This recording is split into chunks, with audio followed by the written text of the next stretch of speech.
How does homeopathy work? How did it become what it is today, and what can modern medicine learn from it?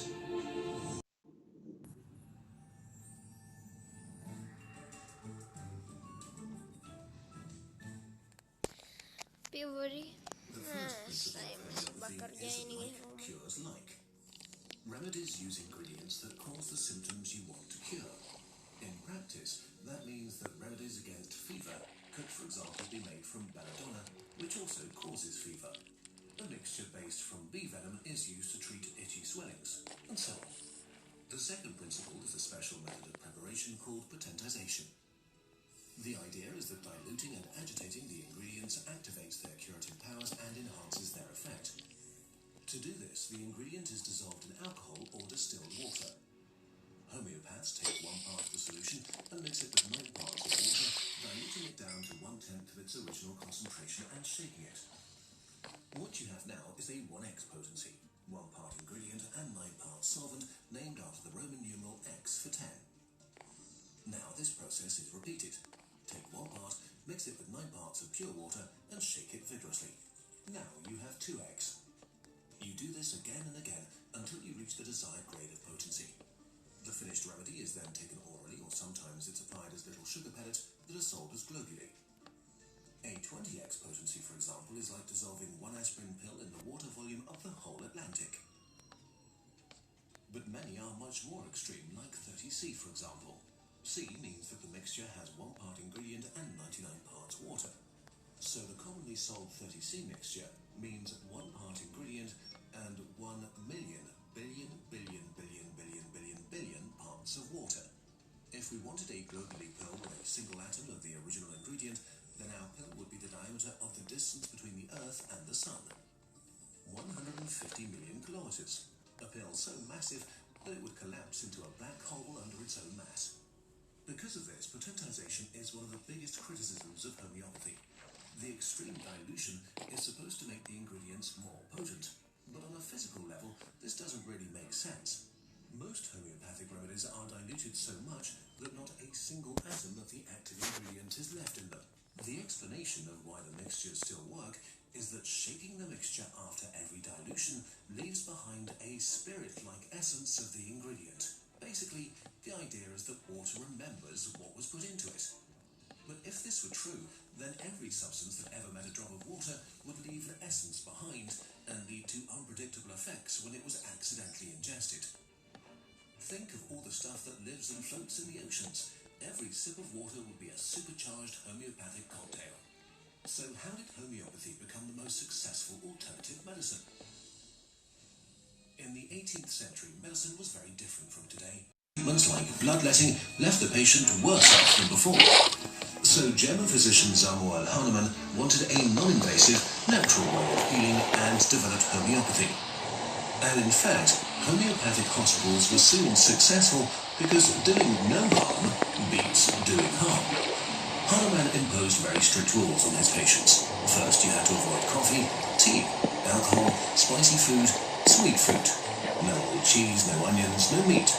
No clothes made from sheep's wool, but also no sedentary work, no sitting inside in stuffy air, no warm rooms, no riding horses, no napping, no playing games, no masturbation, and of course no reading pornographic texts, and many more.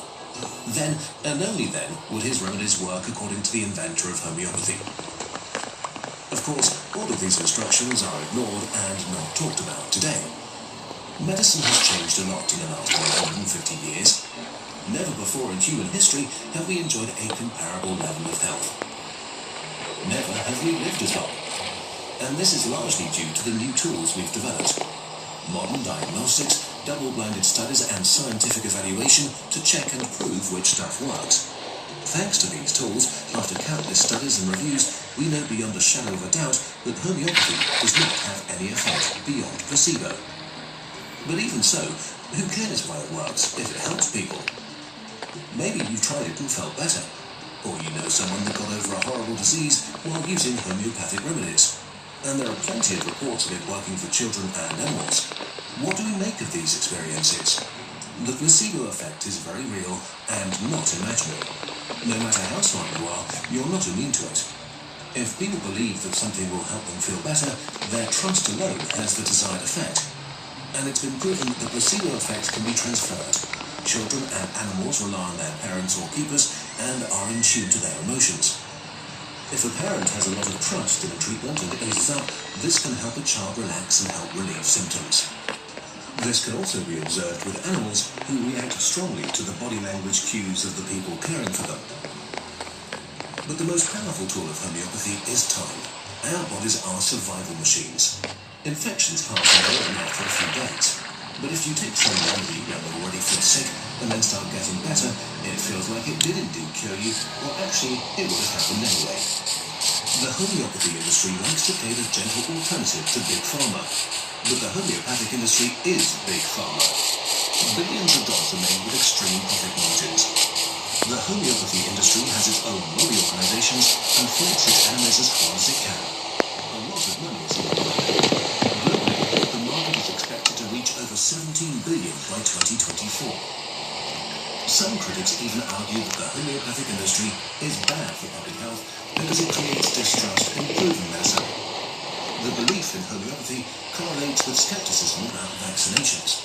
This can discourage people to seek the help they need when their lives or the lives of their children are on the line. But there is actually a key to the success of homeopathy that we could and should copy.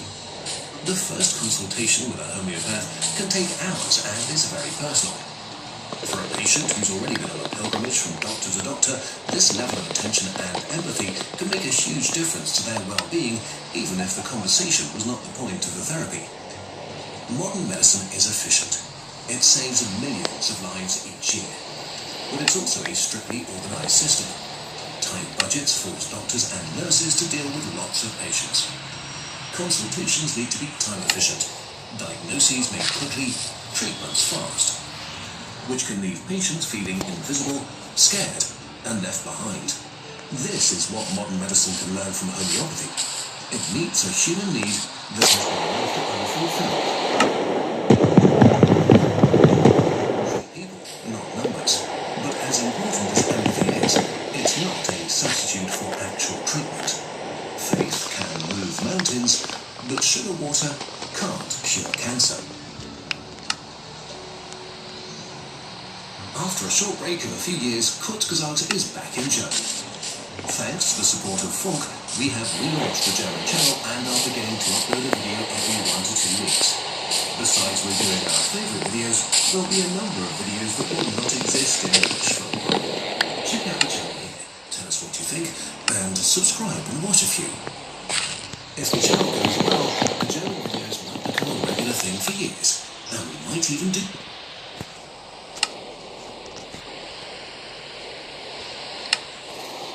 Deep in tropical jungles lie floating kingdoms ruled by beautiful and deadly masters. They're stories that high up in these kingdoms. Talented architects that create castles and city-states. But they are also fierce and expansionist warriors who are problems are ensnared in a never-ending war for survival. Or Kofler Weaver House.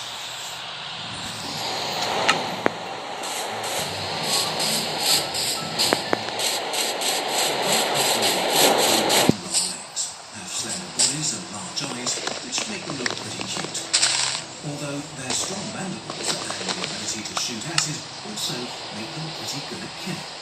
But more on that later. Their colonies usually have 2 to 3 size. Majors, minors, and sometimes even depending on the location and species, they vary from dark brown to green. Although their fancy looks, what makes weavers special is that they're in the kingdom building business.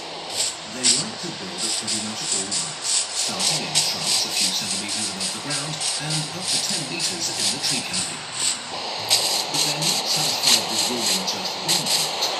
Weavers will look to eclipse all the animals that pitch the gap from the trees and expand to every part they can reach. This way, colonies spread upwards and sideways through the treetops. The largest weaver ant kingdoms we know of occupy up to 1,600 square metres, around 4 basketball courts. lot of ground to cover for tiny ants and impossibly hard to control. So, weaver ants construct dozens of nests scattered all over their territory, outposts to defend the kingdom.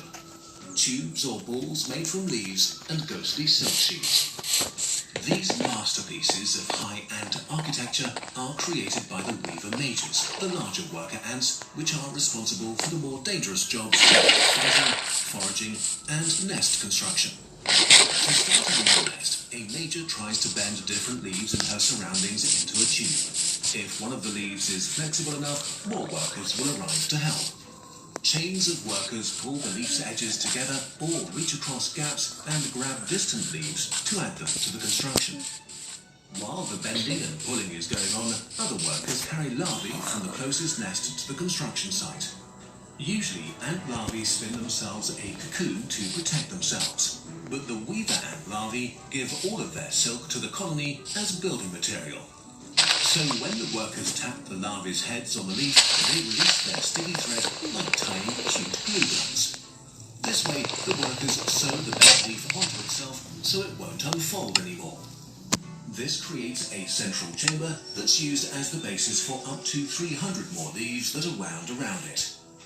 Together, they form little pockets and act as additional rooms for the new outpost. To make it even more cozy, minor workers use the larvae to weave additional floors and chambers.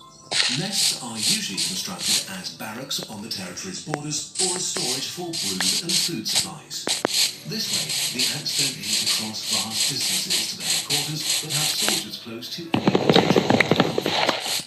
Apart from one special nest, for the queen and her guards.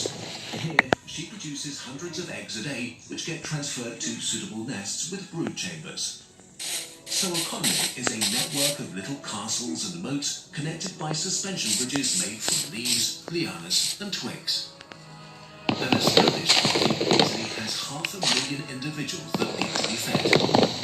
Fortunately, weaver ants evolved to have very close and beneficial relationships with their hosts, shrubs, and trees. The tree gives the ants a home and access to sweet sap to drink. But maybe even more importantly, it allows them to cultivate cattle like aphids or caterpillars that produce honeydew for them. This would usually hurt a tree, but these insects belong to a small group of VIPs. Only a few selected neighbors and the ants are allowed on the fruit tree. Many other insects and even larger herbivores are scared off, or even killed and eaten. So in most cases, the tree only has to tolerate acceptable levels of damage while being protected from more dangerous pests. The weaver ant kingdom could be an ant paradise if there wasn't competition. Mostly from other kingdoms. Just like medieval humans, every queen seeks to conquer others and make their land their own. Controlling fertile land is the key to survive in the jungle. And if a kingdom loses too much of it, it shrinks and is overrun or starves to death. So expanding and defending their borders is critical to keep the colony alive. When a kingdom invades another, it first gathers an army of a few thousand mages who make their way towards the opposing colony. The goal is to steal a bit of territory and take it over. Defending weave patrols quickly spot the invaders and immediately release an alarm pheromone. Some rush to the front to defend, while others rush to the closest outposts for help, marking their route with pheromones. Sisters, they jerk their bodies as if in a fight to signal them to follow the pheromone trail to the front line. Mages from both parties raise their bodies, circle each other with mandibles wide open, and try to seize their opponents. If an ant gets a hold of her opponent, the victim is pulled into a group of allied mages and pinned down. The ants then rip the victim apart, clipping off antennae and legs and slicing open their abdomens. To slow down the advance of the attackers, the defending mages squirt formic acid over the battlefield to chemically burn their targets. This is soon answered in the same way by the attackers. In the chaotic battle, both parties lose countless fighters on the increasingly acidic battlefield. After a few minutes, the backup from the outposts arrive, and the time window for a successful attack slowly closes. This is when the battle turns. The defenders slowly push back the attack party. In the end, the attackers can't keep up and have to retreat. For both parties, it was a costly battle. Thousands of corpses lie piled up on the ground under the battlefield, and many ants are severely injured. The defending colony's nests and brood are safe though. The attackers' attempt to steal new, valuable territory has failed. For today, they'll try again soon. But the kingdom will be ready. For the high ants of the floating kingdoms, war is nothing special, it's just a fact of life. Because as we know, empires never ever have enough. And the weaver ants are ready to fight. This video is part 3 in a series that was developed with the support of CuriosityStream, a subscription streaming service with thousands of documentaries and not. Some groups just don't get along. Every day, billions of soldiers fight a merciless war on thousands of fronts, and it's been going on for over 100 million years. The World War of the Ants.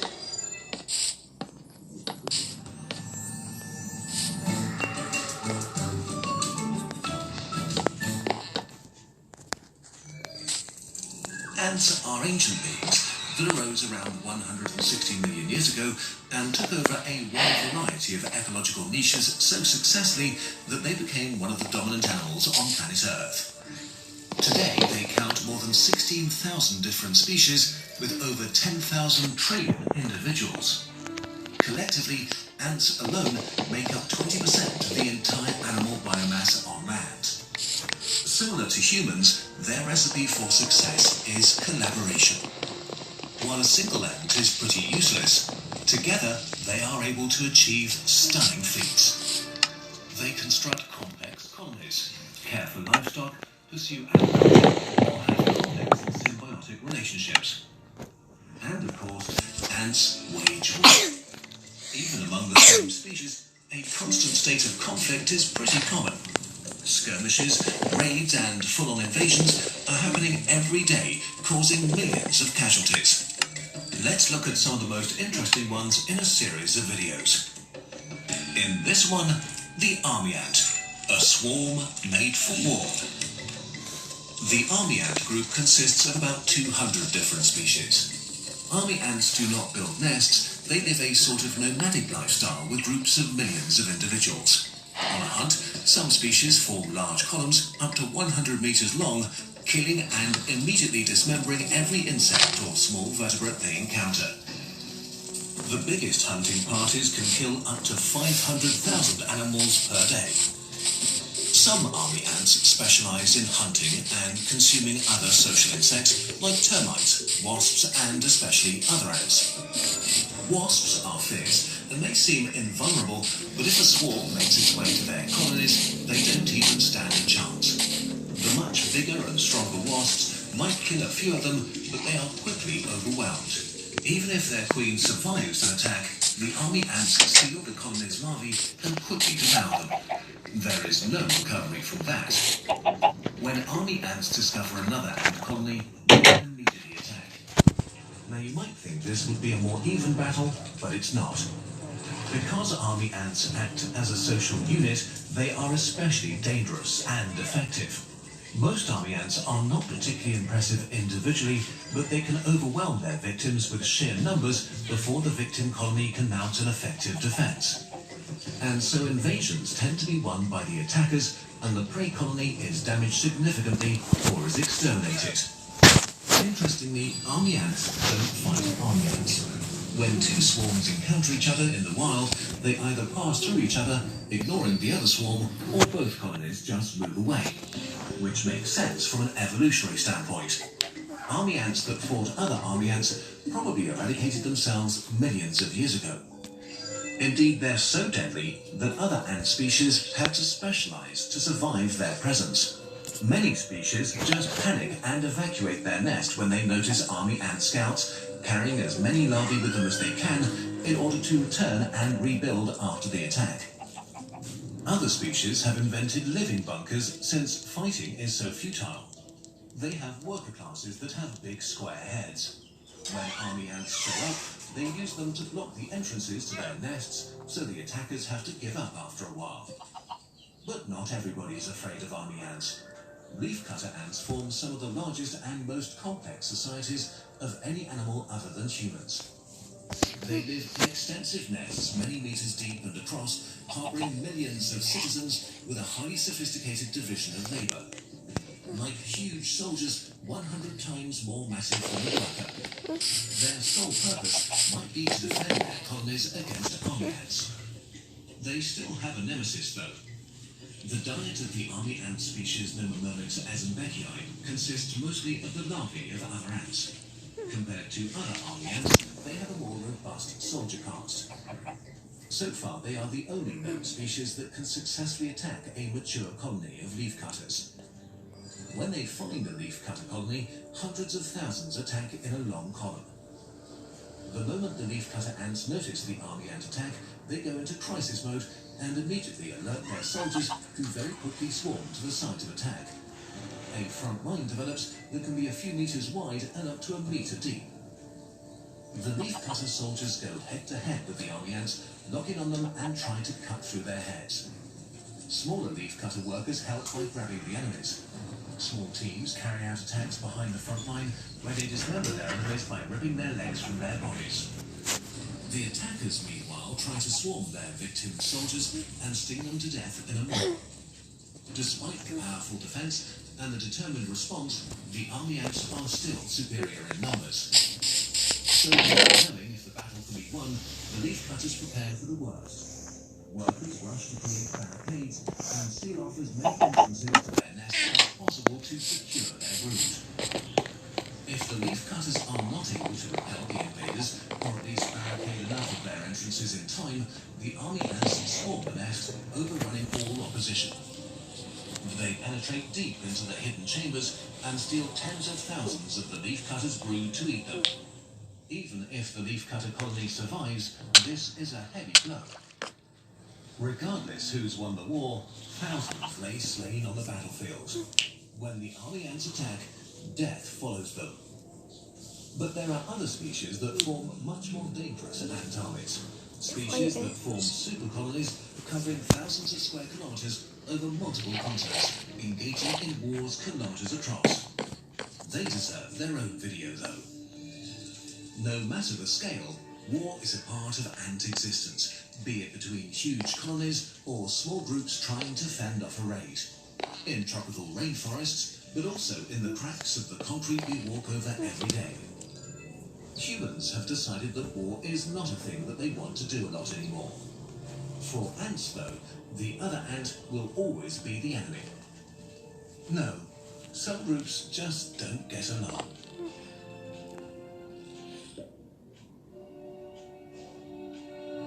If you can't get enough of ants, we're developing part 2 of the ant series right now with the support of CuriosityStream.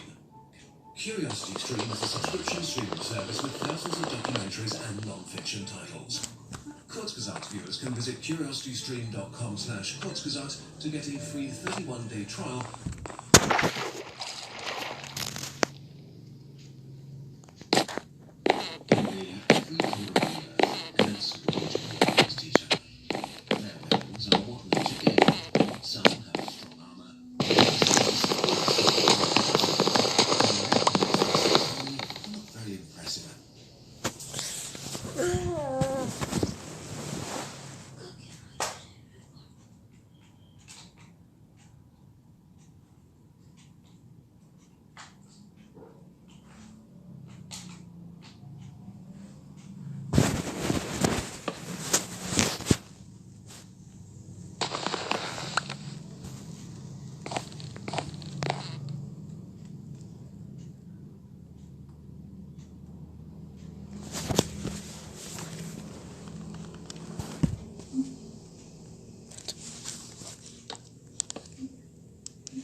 bikin capek.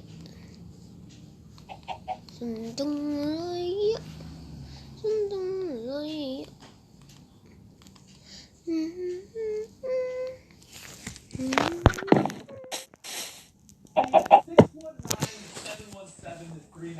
Is often considered to be one of the hardest things in Minecraft of all time. Now, let's give you a big explanation as to why, but honestly, I didn't want to look into it. I thought we would just go into this blind. So, no bonus chests, default world, survival, normal, no cheats. Let's do it. Okay. Well, I am already starting to see a bit of a problem here. Seems though there are no trees on this island. Okay, so we're obviously going to have to go somewhere to get trees. Gonna get some seeds, and let's take some sugar canes too. Better grab some dirt while we're at it. Alright, well I see land off this way. So, oh hey, iron! And that I can't get. Okay, here we go. The slow journey. Slow journey. Oh my god, I see a tree in the distance. A single tree. It's just one. Oh my god, you have to be kidding me. There's an ocean monument? What? That spawn? What? Okay, let's steer clear of this, dude. Oh my god. Oh, there's drowns. Oh, I think I see an underwater ruin there. Oh, is there one right here too? Oh, it's a ship. Hey. Okay. Paper. Nice. Take that chest up. Actually, may as well take some wood while we're here too. Okay, guys, this is a huge accomplishment. We have a crafting table and sticks. Okay, the rest of this is like in the dirt. Okay, here we have. Ooh, yeah, I'll take some iron. Nice. All right, now let's get ourselves over to this here tree. Honestly, I never thought I would be so excited to see a single tree. Ah! What is happening? What was that? Well, I don't care. Because, ladies and gentlemen, we did it. We found a tree. Nice. Now, we're gonna really have to make the most of this. Okay, 5 oak saplings. Alright, so let's really optimize these placements here. I don't know if that'll be better or worse. And, yeah, maybe put one there. Yeah, the other problem is, like, I have but it's getting dark. So, oh my god. Okay, look at all this. So, I think, obviously, go for the tip. That's huge. I don't know what I'm going to do with the rest of this iron. Oh, if we actually do that, that'll give us more. Or, I think I'll hold on to the iron for now. And I'm going to also make a pickaxe. Now, it is getting... What the? Kenapa? Untung saja saya gak pernah pukul kamu.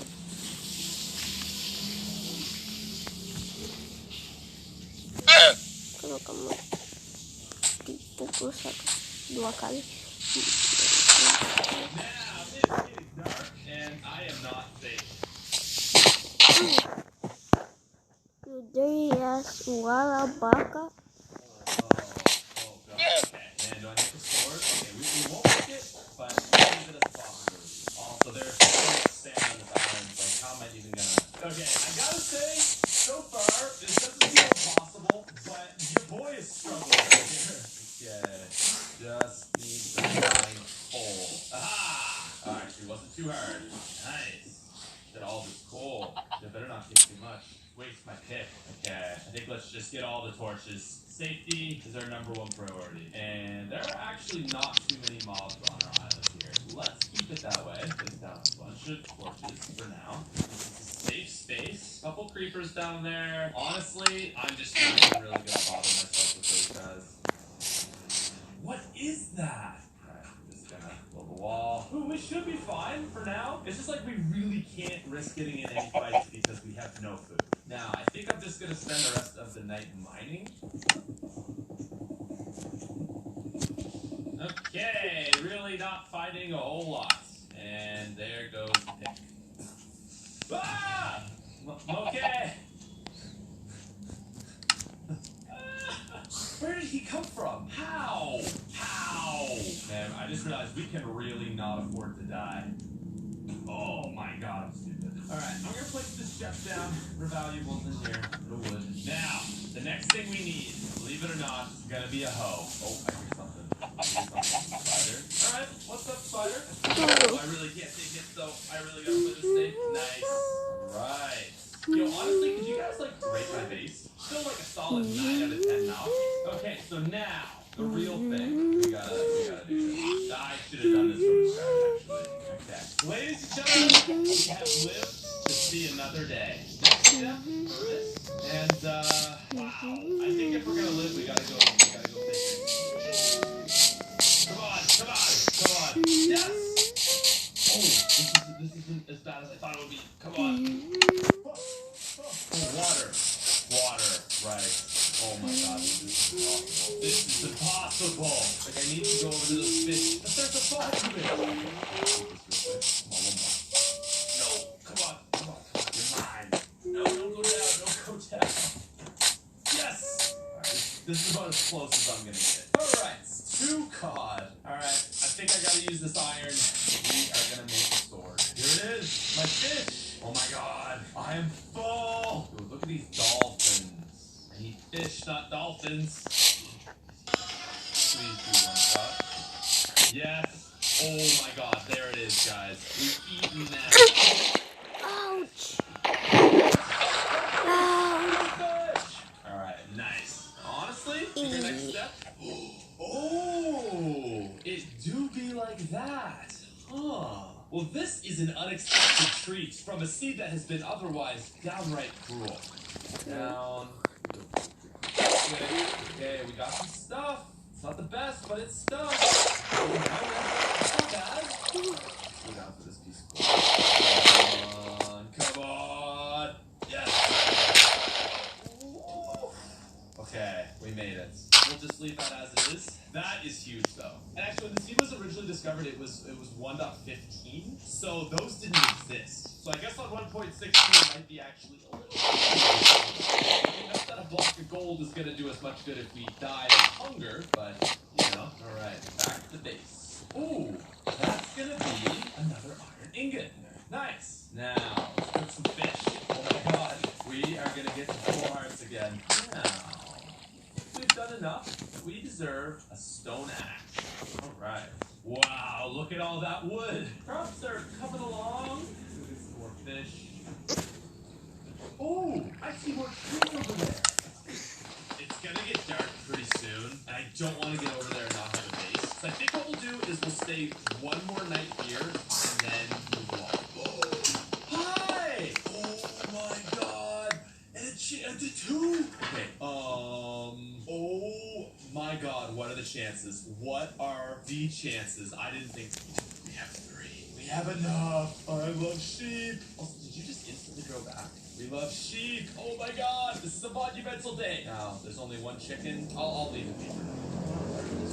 Okay, so we now have a bed. Oh my God! Respawn point set. There we go. Another tree growing up here. What are the chances? Not even 1, but 2 sheep. Look at all this wool. We're saplings. Oh, we're doing great now. We're doing fantastic. Okay, so yeah, I think I'm just gonna sleep now so we don't die. Okay. Well, ladies and gentlemen, now begins the journey. Let's.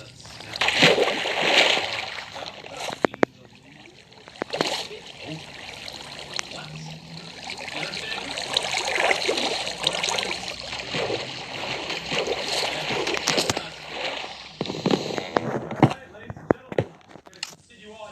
Unknown. Here we go. We have a boat. This is huge. This changes everything. Now, what is it that I see over here? Ooh. Thing. There's a chest. Okay, I have an idea. Doors. Okay, so we can open this door. Hey, and there it is. Nothing like this. Now, let's continue on to this. God. Trees. Hello. Wow, look at all these trees. I've never seen so many trees in my life. And actually, in the context of this seed, that's kind of true.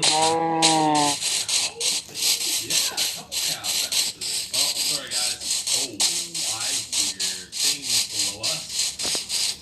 Oh, yeah, right down here. The thing is like, I need to get iron. I'm not ready for a fight. Wow, there are not many trees there. We're definitely finding a bigger island. Ooh, chest. I don't want to get that obsidian. Go. Oh, no. Oh, no. Okay. Oh, aqua affinity. Nice. Okay, that's it, but regardless, it is very dark. Oh my God, you gotta be kidding me. This is no biome. Okay, trees though. Trees. Now, okay, iron is still around here. That's what we really need to start on now. Oh, that aqua affinity.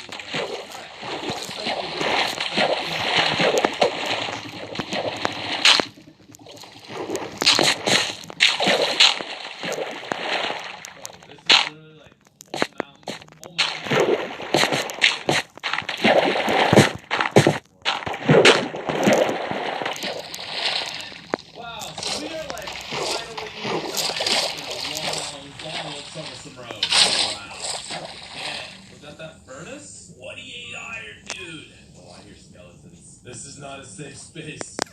Oh, let's hope. Girl Scout cookies, please. Okay. Ew. The panel for that. Okay. I guess we better make iron. Although projectiles is actually so bad, honestly. You know what? Let's play here. But not bad. Well, safe to say. We made it right. We've got 18 iron. Guys, I am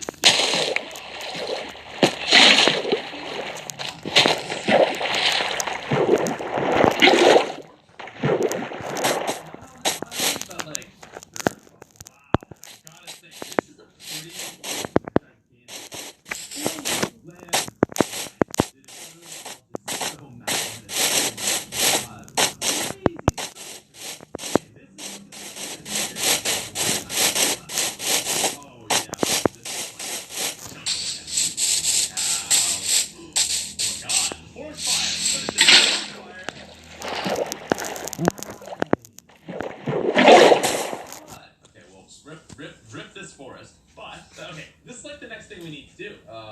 Buckets, yes. Water, yes. Oh, another bucket? Here we go. Okay. Not a pro at this. Do my best. What? Nice. Nice. Not nice. Nice. Okay, not nice. Not nice. Alright. Very smart. And that is set up spawn here. Shit. Now, oh, we've got this. Let's bring some gold and boom. There we go.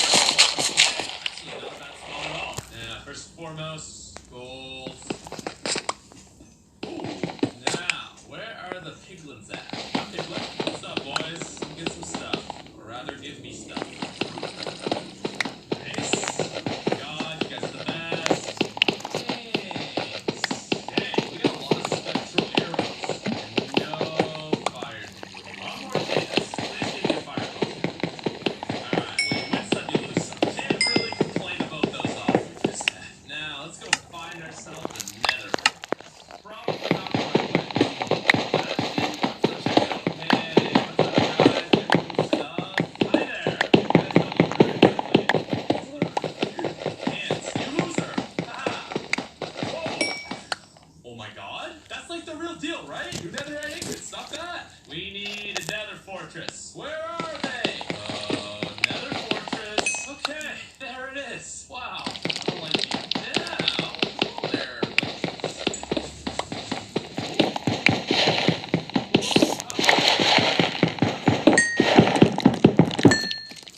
Baru-baru sholat.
Sword. Okay, so like, are we ready? I feel like I'm genuinely getting a whole lot better at this. The only other thing we need is another sword, and I would be happy. So what is that? Oh my god, I can't believe that, dude. Look at this man. A whole bunch of arrows? Bro, if we find a horse, I mean, unlikely in the ocean, but you never know. Wow, I think we're ready. So here we go. That way. Okay. Hey, nice. Let's do this. Honestly, it's pretty fitting that we gotta go back into the ocean. Oh, cool. It's a savannah. Okay. Oh, back. Okay. Got it. Nice. You know what? It's getting dark. I think we'll just rest here for the night.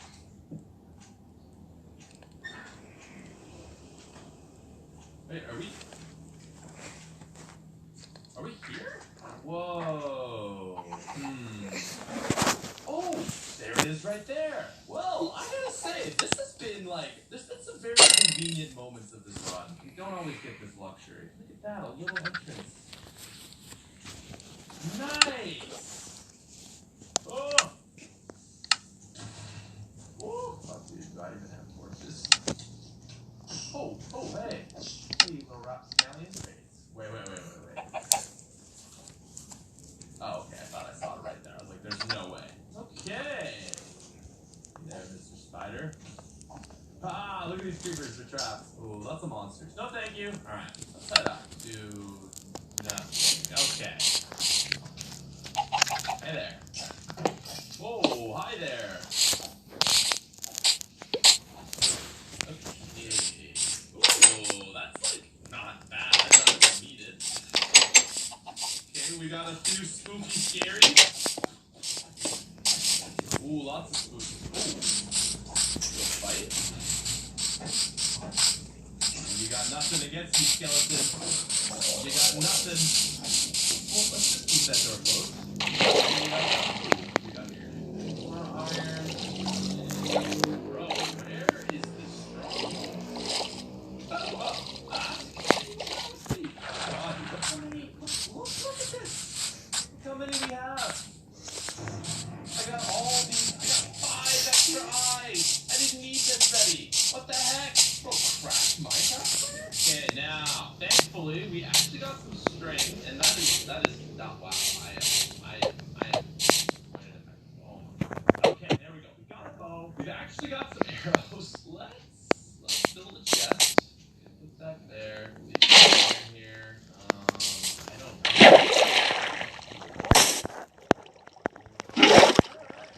We're going into this a little bit light, but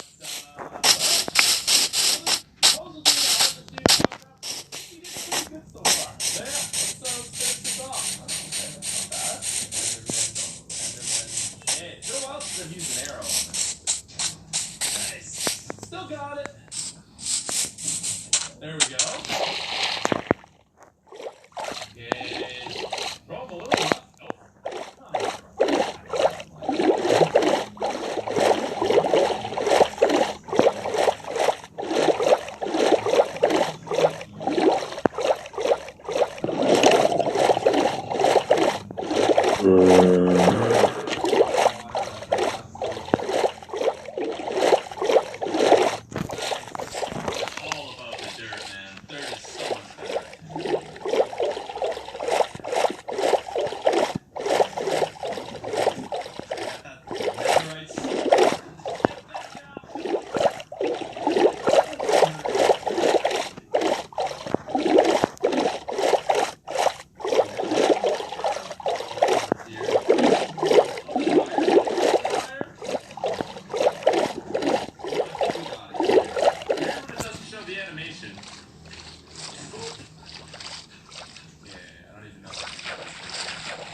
Because we started on a world with no wood, a world that was considered impossible to beat, or at the very least, very challenging, we persevered, we made it through. Oh,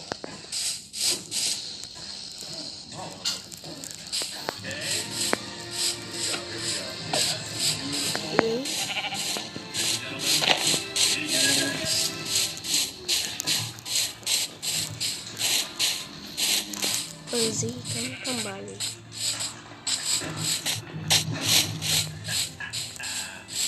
You big dum-dum. You gotta be quiet. And I didn't even have any stitches in my eyes. Alright. Anyways, ladies and gentlemen, that is gonna be it for today. I really hope you guys enjoyed this. If you did, make sure to leave a like as well as subscribe to the channel if you're new. We're getting close to 100,000 subs, so the support would be really appreciated. If you've got any other suggestions for really challenging speeds, I would love to try it out and do another video like this. But other than that, thanks for watching. I'll see you later.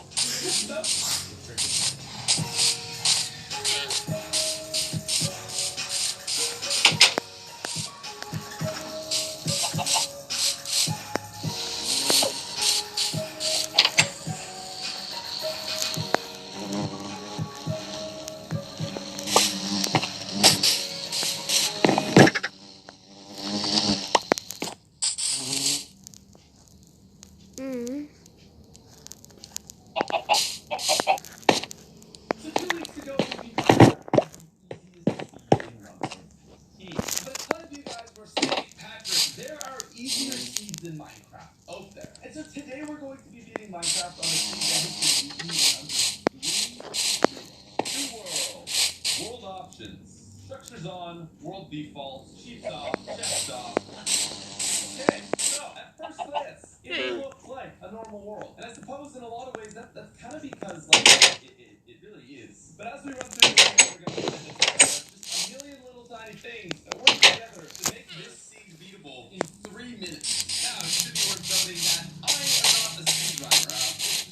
We're having fun out here. So I'm not going to be beating this in 3 minutes.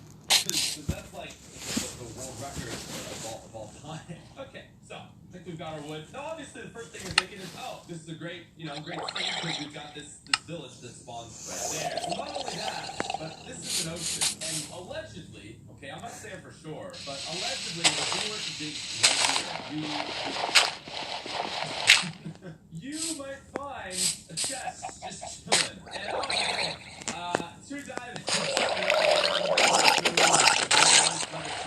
I mean, obviously, we don't really need that. Are you trying?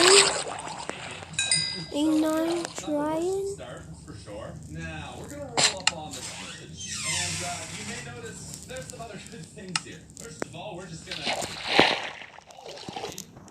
strictly give us enough bread. Yeah, next thing that's pretty cool about this is, oh, hey, a chest. Oh, nice. Iron pickaxe. Look at that. Yay. Yeah, okay, cool. I mean, a little bit more. Like, why the heck not, right? It's free. It's here. It's chilling. And, oh, hey, look. Another chest. More bread. Beds. Chest. Just a whole lot more bread. Beds. Another chest. Oh, look. More. Honestly, I don't even need this. And, oh, hey, look. Another one. We've got armor. Yeah, okay. And, oh, look. Another one. But nothing that. We better take a few torches just to be safe. Also got nothing in there. Torches. Got nothing in there. We got that door. Honestly, probably not even gonna use these beds, but whatever. And we've got because it's trash in there. It's trash. Yeah, get our wood. Cuma You know, I think we satu should probably just go drowner yeah, baru that's right. dapat Also, we already got DP. I mean, some armor. I Dan might want a little bit spawn more armor though. baru So dapat I'm gonna do something that I think is probably the satu play. satu This guy, where he eats us. satu drowner dapat dapat satu trident tak yang tanpa pakai trident. Hold on to this and see what we need. The thing is bread. We now have way more bread than we're ever gonna need. Now we have even way more bread. Okay, now we're actually kind of unlucky in this playthrough because we only ended up getting 4 obsidian, and obviously if we want to go to the nether, we need a little bit more. However, there does happen to be another village right here. Okay, this is what we need. And beautiful, look at that. Also boots, perfect. There are our boots. Ow! Before we go to the nether, we actually want to head back. There is actually a lava pool right there, but you'll see there's actually some ground gravel. Get it right here. Should have got this from the start. I should have known better. Okay. Obviously, look at the flints. I need you in my life. Please. Oh, 20 gravel? Nothing? Is that legal? I'm starting to seriously question whether this is really gravel or not. Am I doing it wrong? Oh, no, there we go. Okay, cool. But I should remind you guys, this is actually on 1.14. Not hugely different, but I don't know. Now, boom, nice. Okay, it is almost nighttime, and that's perfect. We are allegedly. We're gonna go boom, boom, boom, boom,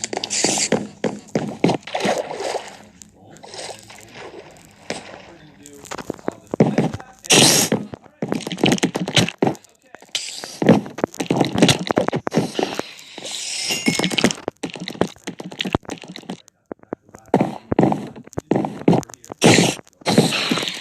And then you just dig this way. And I don't know, I mean, I guess spectator mode's a thing, right? This is set C, people knew. They often just keep mining here. And oh, hey, look at that. That didn't take an hour. Nice. We made it now. Gold. No. No, I thought these chests.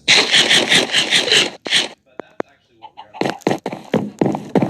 These chests. We didn't get the exact same stuff that he got in his seed, so I don't really understand what's going on with that. But anyway, I didn't even bring a shield. I'm a big dumb idiot. I'll tell you guys what. Go ahead. Let's not be dumb about this. Oh, hey, look. Oh, look.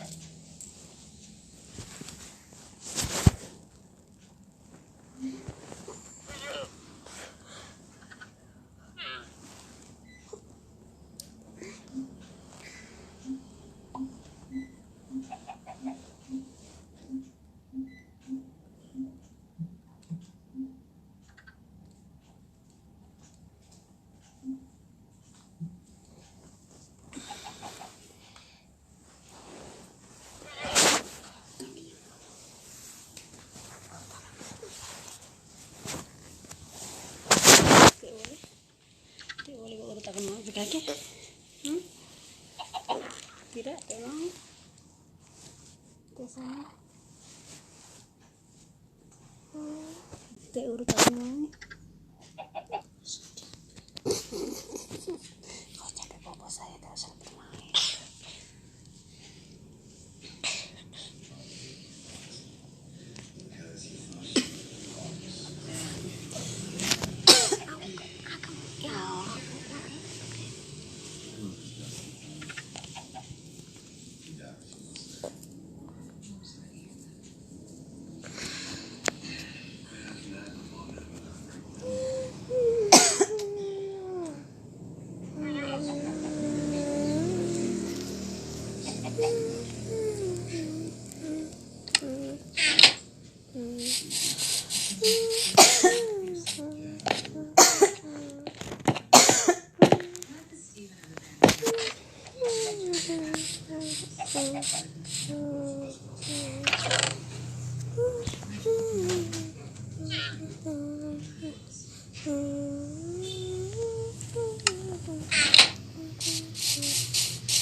Hey.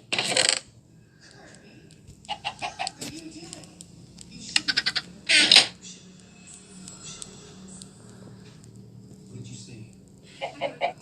You're not allowed to leave, Kirby. Just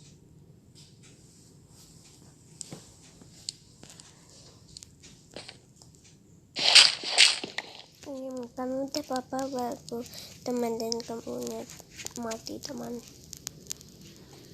Oke.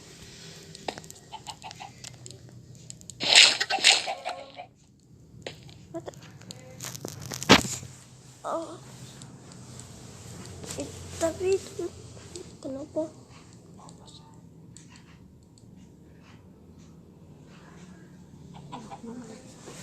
Mak yang dipanggil itu.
Daisy and Oops.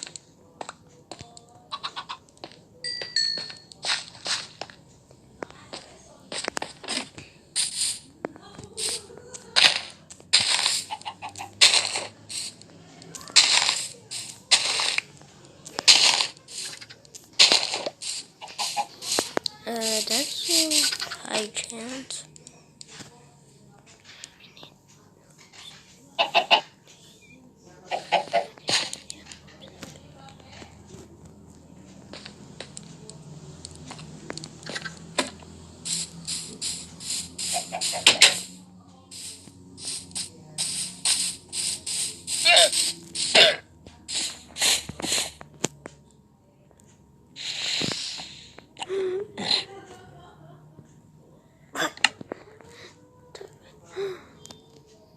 What?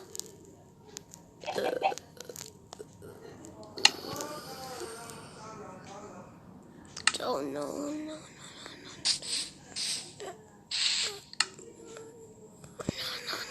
Kamu semua. Saya gak mau mati. Jangan mati.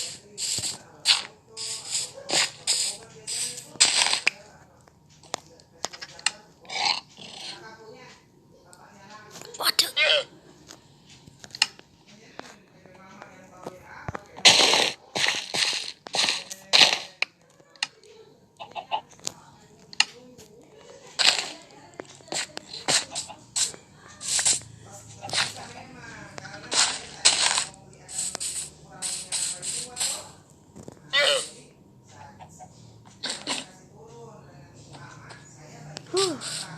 Hampir mati.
I will add you and the family.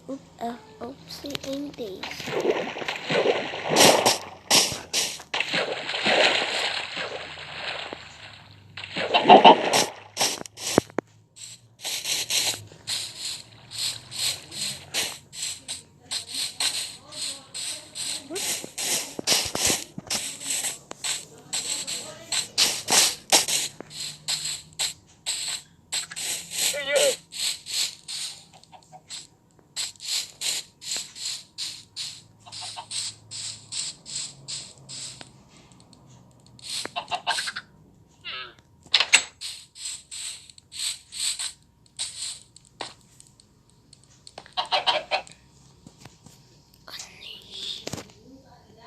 You serious?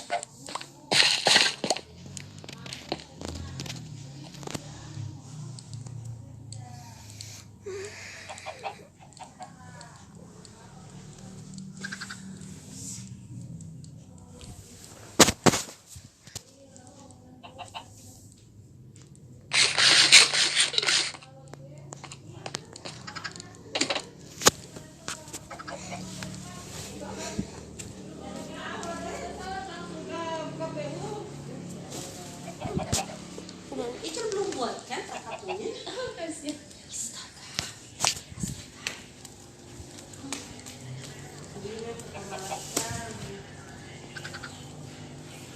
Itu kecil. Ini kecil, ini personal. Tunggu itu itu Nggak pernah kenyang? tunggu itu Pizza? bukan. Aku punya maksud pepperoni pizza. Iya. Coba tanya Tonton itu pepperoni pizza.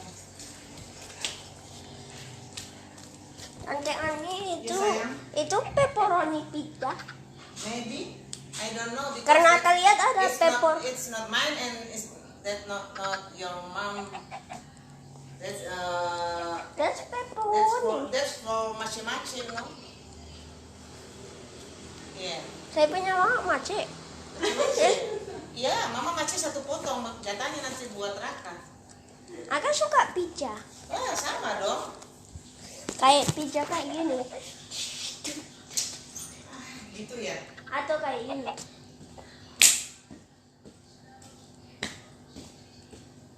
Atau kayak gini. What are you doing, Kak? Jogging.